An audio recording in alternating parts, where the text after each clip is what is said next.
Hello, my name is Kevin Bateman, and this is Events in Spiritual Places That People Have Forgotten to Visit in the old red iron bridge in Waterford.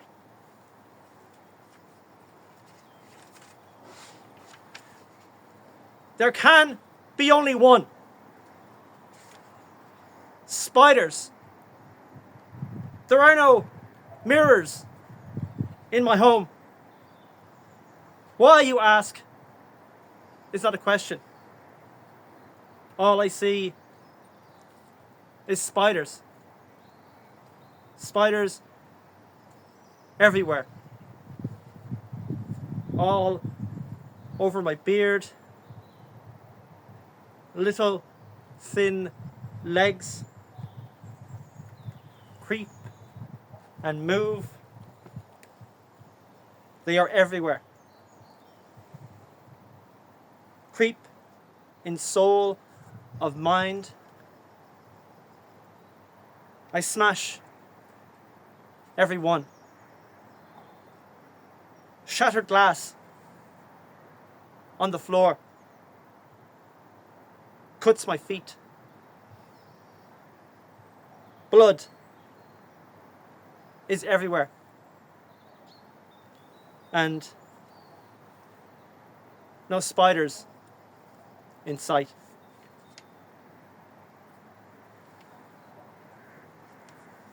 The collective, they think with their mouth open.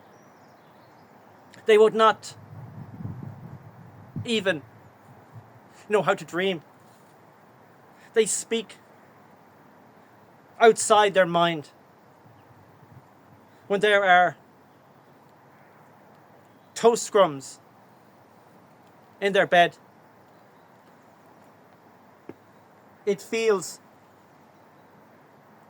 like needles in their spine.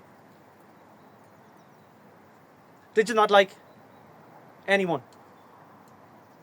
Only those that are submissive.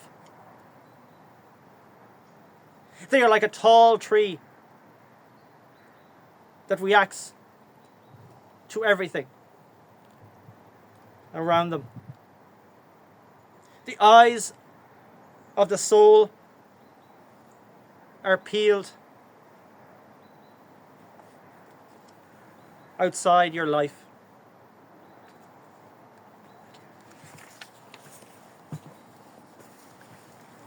And I give you David Ryan.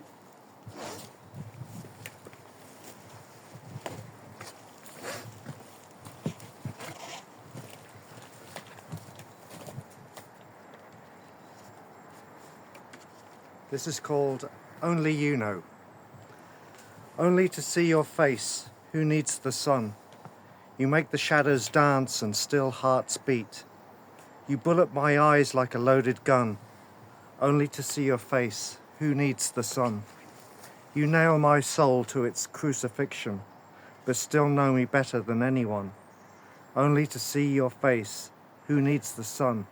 You make the shadows dance and still hearts beat. Thank you.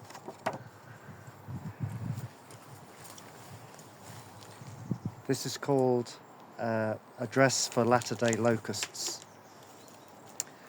I am the voice in the wilderness. Screaming echoes resound unheard, bouncing back from nowhere's edge. I am the crime in the antechamber, a bridge to bring you back to Eden. I will sever your hand softly and throw your soul to the chasm. I am the schism in the lie you have lived. I am the body of John the Baptist, and I yearn for the bed of Salome still. I am the instrument of my own instruction, the plethora of doom in the nothing's wish. I am the screaming pope in the curtained room.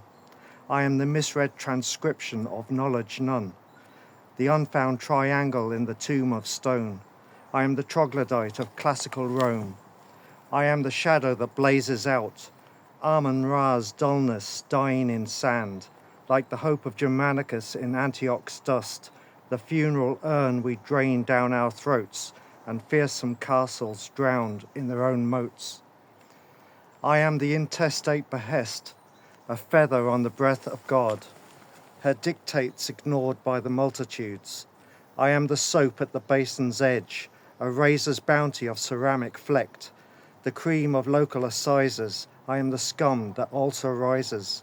I am the forgiven Edomite, a St. Peter's field worker against a sabre, a freely given plenary indifference.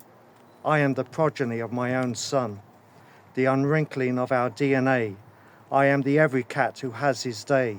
I am De Chirico's shadow pointing the way, the copper's splinter at the Dolorite's base, the hero's hoard in the barrow's heft. I am the solstice's fallen sarsen. I am the flaccid misdirection, Zabruda filming something near the intersection, that poisoned well at the journey's end, and the dagger gripped in the hand of a friend. Thank you. And I give you Kevin McAlan.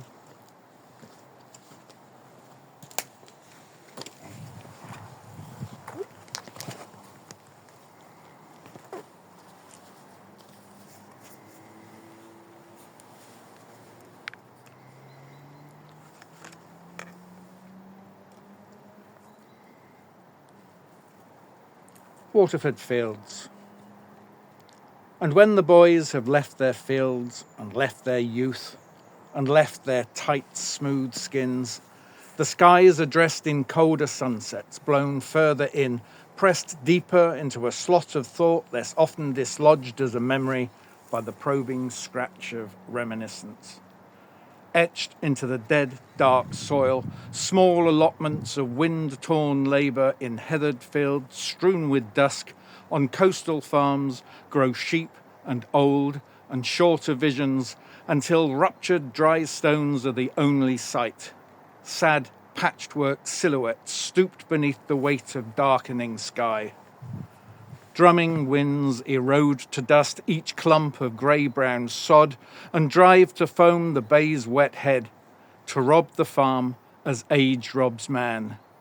Dried and scarred, forced to grow or wither at rest, an ancient mark stood against the cleansing rub, the dripping rub, the endless rub erasing youth from boys and boys from fields.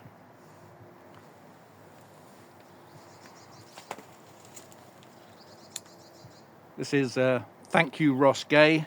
It's in response to a poem written by the American poet Ross Gay. I will say thank you, only for prompting resistance. Dylan and I oppose surrender. I will not be going gently into any good night. I will rage ungratefully against the light dimming. Were I to accept the inevitable, to acquiesce to eventuality, then I might just quit now. I will be dust before all I love, but I will not meekly let that dust settle. Better, as the skein unravels, that I don't leave my yarn's loose end unclaimed. I'll grasp and cling, and rail and spit. I'll graft extensions from wherever they may come. I'll knit straws, clung and plucked from the precipice, weave wishes alone, if needs be, into one more day, one more hour, one heartbeat, one pulse, one breath, one thought more. Not moment enough to move the hand of a clock, a scintilla of existence, of touch, of grace, of knowing. My kingdom come. That one inspiration, though, then being my lifetime, will be a gift so vast, no gratitude would suffice. More?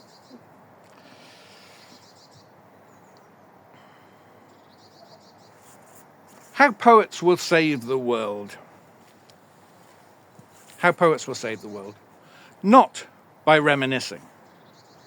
Pastel-painted pastiche of grandma's spilled sewing box might remind us of Heaney or darning socks, might nudge nostalgia into full-blown rediscovery of a bygone age. But the past is dead. Don't open eyes to a dust-settled dusk. Draw attention to the dawn. Warn of its inevitability.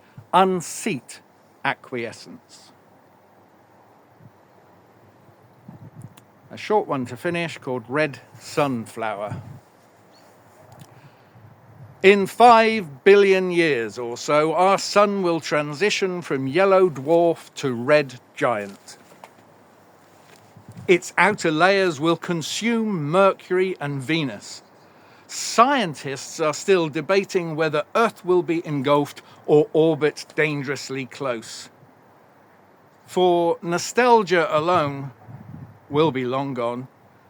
I want to imagine Earth survives, with fields of red sunflowers turning daily to face the red sun. Thank you. And I give you Burke.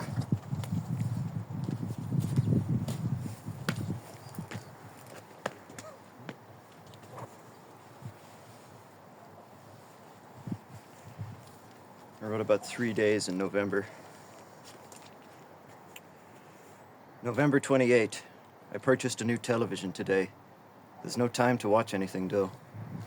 I don't have anything to put on it, so it's sitting on the floor for now. November 29.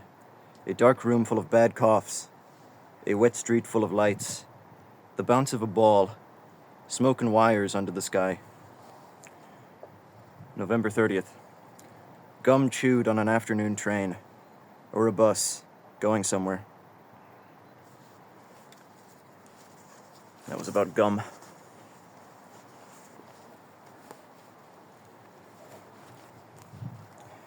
This is a poem I wrote about gum. I wrote it for a girl. Seemingly spewed and scribbled. Say anything you want to say, or what you will. Everything you have today will stick around until your own lone bold bubble bursts, and it's worse because you're stuck on what to do, and it's all stuck to the bottom of your shoe. Well, I do all my talking in gum wrappers. I speak right after I chew, blow a bubble, mint blue. This poem doesn't have a title, but it's been kind of following me for a while. It's about the invisible man. You stripped down your skin to the shade of the wind, and when you stepped in, nobody saw how you thinned. You're invisible now, you're as clear as day, and all that silver rain and fog will wash you away. At cliffsides and in courtyards stand attentive knights and coast guards, who will argue, consider and infer, suggest, surmise, deduce and concur. On every afternoon, you make you already were. Nobody can be sure. You're like a feeling or a nerve. You're out of sight, nothing to observe. Your face is no more, your body's unseen. Your every move is the outline of a dream. Your tune is rewritten, your signal remade. Everything you do is hidden, and you can't be disclaimed. So run, run, run as fast as you can. Whatever happened to the invisible man? He got weird and disappeared, and no one could see him look back as he ran. Thanks. Everybody come forward. Oh, you alright? Jesus, we killed it forward. You okay?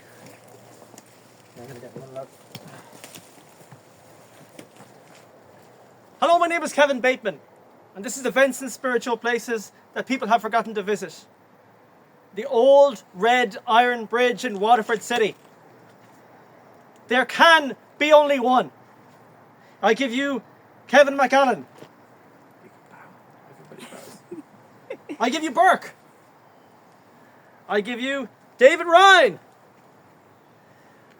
Thank you all very much. And one